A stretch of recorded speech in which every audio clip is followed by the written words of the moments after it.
आप हैं डॉक्टर नरेंद्र जैन, जिन्होंने कोरोना के लिए सबसे बेस्ट मेडिसिन अभी तक की बना ली है भोपाल के अंदर।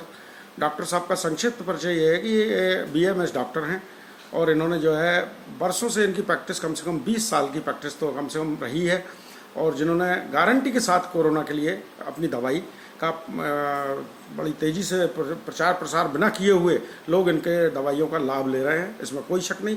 आज डॉक्टर साहब से बात करते हैं।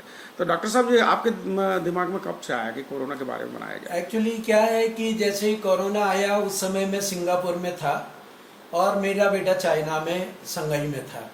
तो मेरे बेटे ने कहा कि चाइना में कोरोना फैल रहा है, पापा आप सिंगापुर में बच के रहना।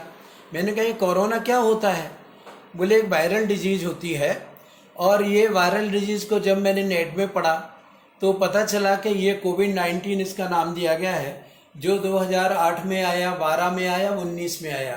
तो 19 में आया तो इसको कोविड-19 है, पर ये चूँकि वेस्टर्न कल्चर के हिसाब से इसको कोविड-19 या इसको वायरस के नाम जो है कोरोना दिया गया, जैसे एंथ्रेक्स दिया, स्वाइन फ्लू दिया, पोलियो है, हेपेटाइटिस है, HIV है, ऐसे एक नाम दिया।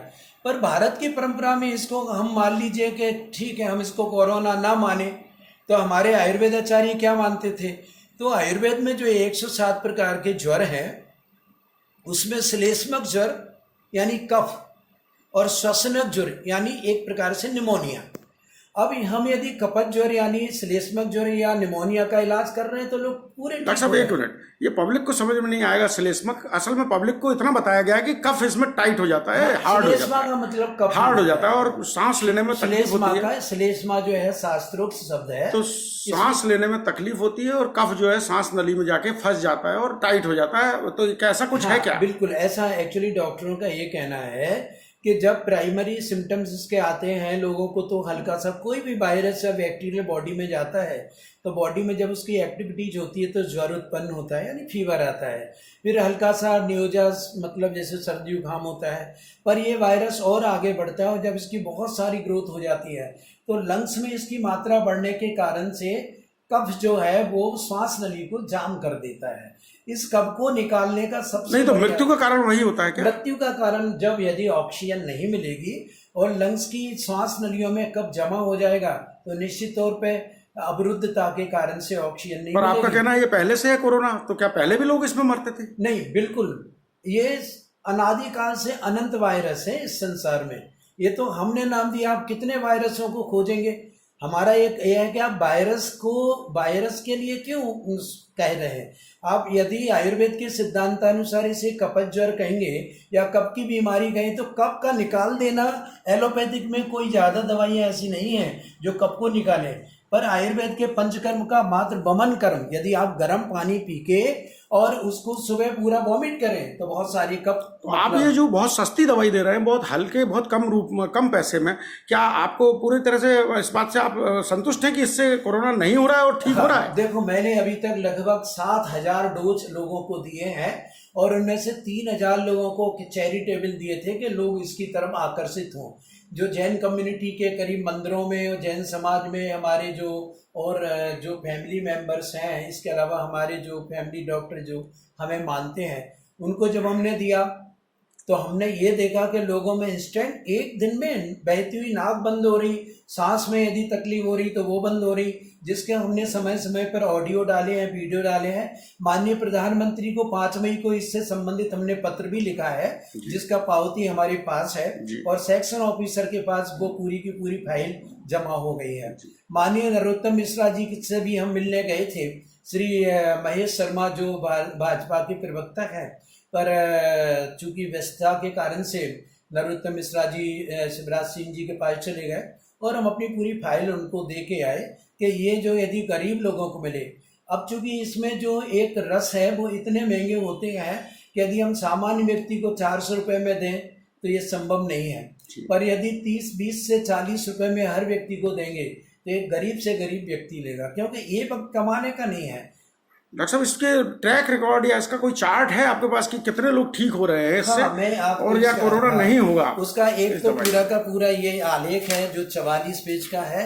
ये प्रधानमंत्री जी को लिखा हुआ पत्र है जिसकी कॉपी है, जिसकी पावती हमारे पास है जी।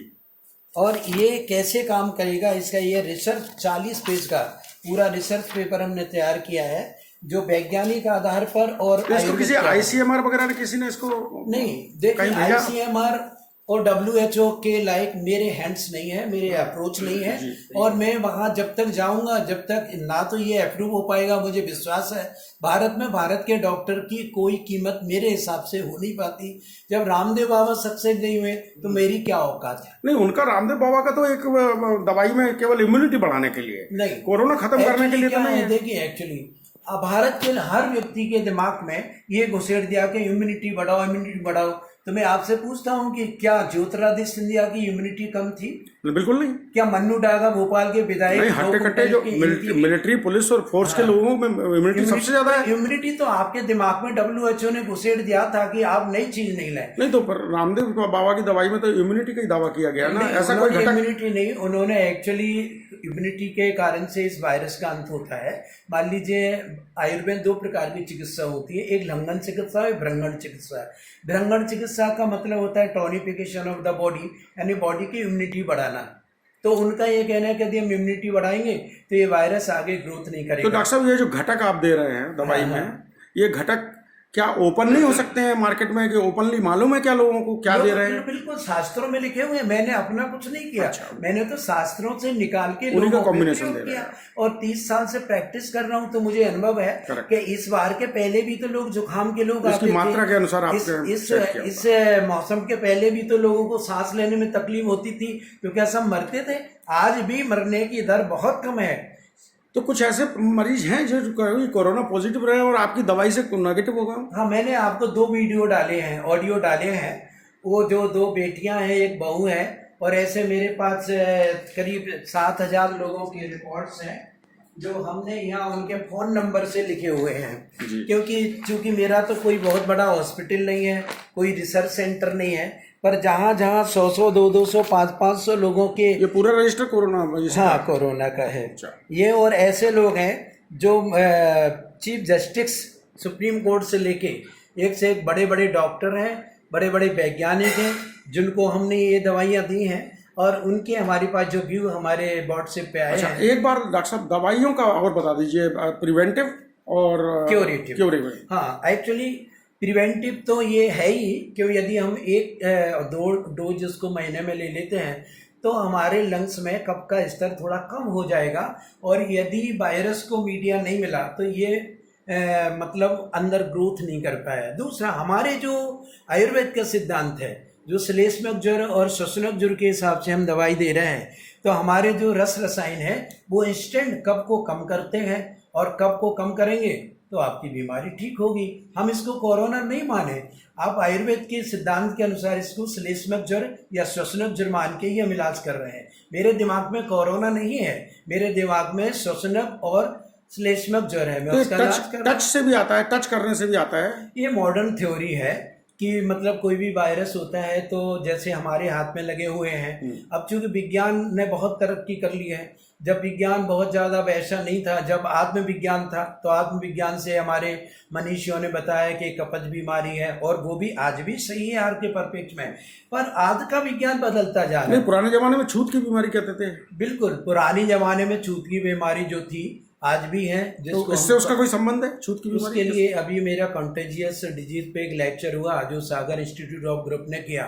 बिल्कुल सही बात है, यदि आपका सैलाइवा, नाक का म्यूकस, ये यदि किसी को लगता है तो ये जो वायरस है ये आप में अंदर ये तो पहले भी होता था, बहुत पहले बचपन में हम लोग सुनते थे शुक हैंड, हाँ, कि हाथ मिलाने से जुकाम ट्रांसफर हो जाता है। पहले होता था, इसलिए भारत में नमस्ते करने की परंपरा रही है।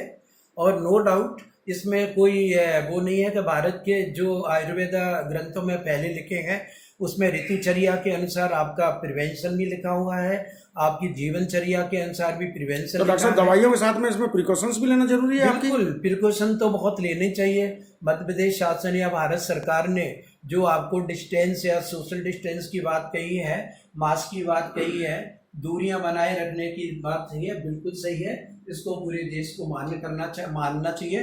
पर भारत सरकार से मेरा एक निवेदन है कि उन्हें मेरा भी जो श्लेष्मिक ज्वर और श्वसनिक ज्वर की थ्योरी है उसको एक बार सुन लेना चाहिए। सभी वैज्ञानिकों को मानना चाहिए, क्योंकि मुझे बहुत बड़े रिसर्च की ज़रूरत नहीं है, मेरे पास तो रिजल्ट है। लेकिन डॉक्टर साहब आज की तारीख में बहुत लोगों को ज़रूरत है, तो क्या आप अपना नंबर और पता और अपना विस्तृत थोड़ा सा एड्रेस और दवाइयों की कीमत बता सकते हैं? मैं डॉक्टर नरेंद्र जैन जी, गुरु छाया मेडिकल सेंटर 120 अनुग्रह अपार्टमेंट ICICI बैंक के सामने मारवाड़ी रोड भोपाल। दोपहर में 1 से 4 बजे तक मैं यहाँ पर उपलब्ध रहता हूँ, रात्रि में 8 से 10 भी उपलब्ध रहता हूँ। और पूरे देश का इस फोन नंबर जो व्हाट्सएप के माध्यम से लोगों को निःशुल्क सलाह चिकित्सा भी 4-5 महीने से दे रहा हूँ, जिसके लिए मुझे कर्मवीर कोरोना पुरस्कार भी मिला है और भी कई जगह से मुझे सम्मान के लिए लोगों ने मुझे आमंत्रित किया है। मैं सम्मान का आकांक्षी नहीं हूँ, पर माननीय प्रधानमंत्री, माननीय मुख्यमंत्री जी से निवेदन है कि यदि मेरा फॉर्मूला किसी दुराग्रह और दुराभाव से उपयोग किया जाए तो हम जैसे भोपाल में हजारों लोगों को बचा चुके हैं, हम पूरे भारत के सभी लोगों को बचा ले जाएंगे और कोरोना से मृत्यु की दर भी बहुत कम हो जाएगी। लोगों के अंदर जो भय और भयाक्रांत हो गए हैं उसको भी हम दूर कर सकते हैं। बहुत बहुत धन्यवाद डॉक्टर साहब आपका एक बार फोन नंबर रिपीट कर दें तो इस वीडियो के माध्यम से लोगों को तक फोन नंबर। मेरा जो कॉन्टेक्ट नंबर है वो 9329159594,